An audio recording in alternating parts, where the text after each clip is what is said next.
इस एपिसोड के शुरुआत में हम उस डीमन लड़की को देखते हैं जो अपने मैजिक की मदद से एक चाबुक जैसा हथियार निकालती है और गुस्से से कहती है कि उन बेवकूफ़ चर्च वालों की हिम्मत कैसे हुई जब मैं मर्लिन के साथ क्वालिटी टाइम बिता रही थी तब हमें डिस्टर्ब करने की। मर्लिन तुम यहीं रुको, आज मैं इन बेकार चर्च वालों को जिंदा नहीं छोड़ूंगी ताकि ये लोग हमें कभी भी डिस्टर्ब न कर पाए। वो लड़की उन इंसानों को मारने के लिए जाने ही वाली होती है कि तभी मर्लिन उसे पकड़ लेता है और उस लड़की से कहता है कि अपना ये कीमती गुस्सा इन बेवकूफ़ चर्च वालों पर मत बर्बाद करो। उन लोगों की हिम्मत कैसे हुई कि मेरे काम के लास्ट दिन मुझे परेशान करने के लिए आ गए। मैं खुद उन लोगों को जहन्नुम पहुंचाऊंगा। चलो चलते हैं और तुम मेरे साथ ही रहना। इसके बाद हम महल के बाहर का सीन देखते हैं जहां पर इंसानों और डीमंस के बीच बहुत खतरनाक लड़ाई चल रही होती है। इसके बाद हम डीमन किंग को देखते हैं जो महल के बाहर आ गया होता है। वो कहता है कि इन लोगों के बीच बहुत गर्मा गर्मी चल रही है। तभी मर्लिन की नज़र एक लड़की के ऊपर जाती है जो एक रॉक डीमन से लड़ रही होती है। ये लड़की कोई और लड़की नहीं बल्कि वो हीरो होती है जिसे हमने फर्स्ट एपिसोड की शुरुआत में देखा था। डीमन किंग उस हीरो को देखकर मन ही मन कहता है ये तो नई हीरो है। तभी वो हीरो उस डीमन को अपनी तलवार के एक ही वार से 2 हिस्सों में काट देती है। ये देखकर डीमन किंग कहता है ये हीरो बहुत कमज़ोर है। सभी लोग हीरो की ताकत देखकर बहुत हैरान हो जाते हैं। वो लोग कहते हैं कि इतने ताकतवर डीमन को इसने बस एक ही बार में मार दिया। ये हीरो कितनी ताकतवर है। तो क्या हम लोगों का इसके साथ कोई मैच है। सारे इंसान बात ही कर रहे होते हैं कि तभी ज़मीन से एक डीमन कीड़ा बाहर निकलता है। उस कीड़े को देखकर सारे इंसानों की फटकर चौहत्तर हो जाती है। वो लोग डर के मारे चिल्लाने लगते हैं। डर के मारे चिल्लाते हुए वो लोग कहते हैं हीरो हमें बचा लो। तभी वहाँ पर हीरो आ जाती है और वो अपनी तलवार के एक ही वार से उस डीमन कीड़े को मार देती है।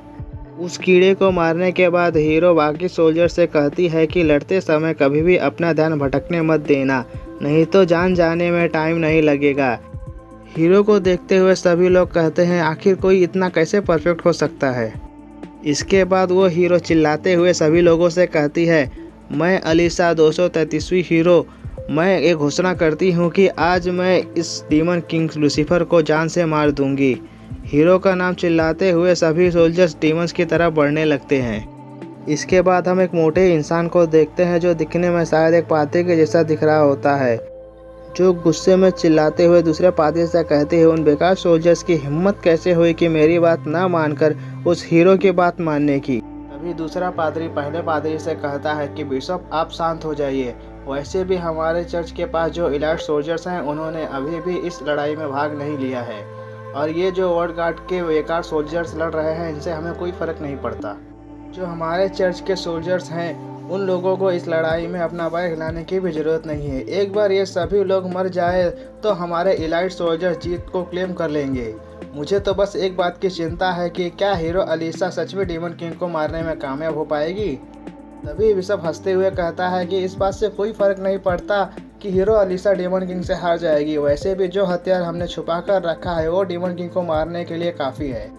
उसी समय हीरो अलीसा देखती है कि मॉन्स्टर्स ने वन गार्ड स्क्वाड को चारों तरफ से घेर लिया है। जैसे ही हीरो अलीसा स्क्वाड के लोगों को बचाने के लिए जाती है तो वो आसमान की तरफ देखकर शॉक हो जाती है। सब हंसते हुए कहता है ये साइज हथियार है, यही वो हथियार है जिसे चर्च पिछले 100 सालों से तैयार कर रहा था। इस हथियार में इतनी ताकत है जिसे कोई सोच भी नहीं सकता। इसके बाद सभी लोग उस बड़ी सी वेल को देखकर हैरान हो जाते हैं और कहने लगते हैं तो यही है चर्च का नया हथियार। ये हथियार कितना बड़ा, कितना ताकतवर और बहुत ज़्यादा डरावना है और साथ ही ये हथियार पूरे कॉन्टिनेंट का सबसे ताकतवर हथियार है, चाहे वो इंसान हो या फिर कोई डीमन हो। इतने बड़े हथियार को देखकर सभी लोगों की फटकर चौहत्तर हो जाती है। ये एपिसोड यहीं पर ख़त्म होता है। अगर आपको हमारा वीडियो पसंद आया तो हमारे वीडियो को लाइक कीजिए और हमारे चैनल को सब्सक्राइब कीजिए। अगर ये वीडियो आप फेसबुक पे देख रहे हैं तो हमारे फेसबुक पेज को भी लाइक कीजिए। Thank you for watching.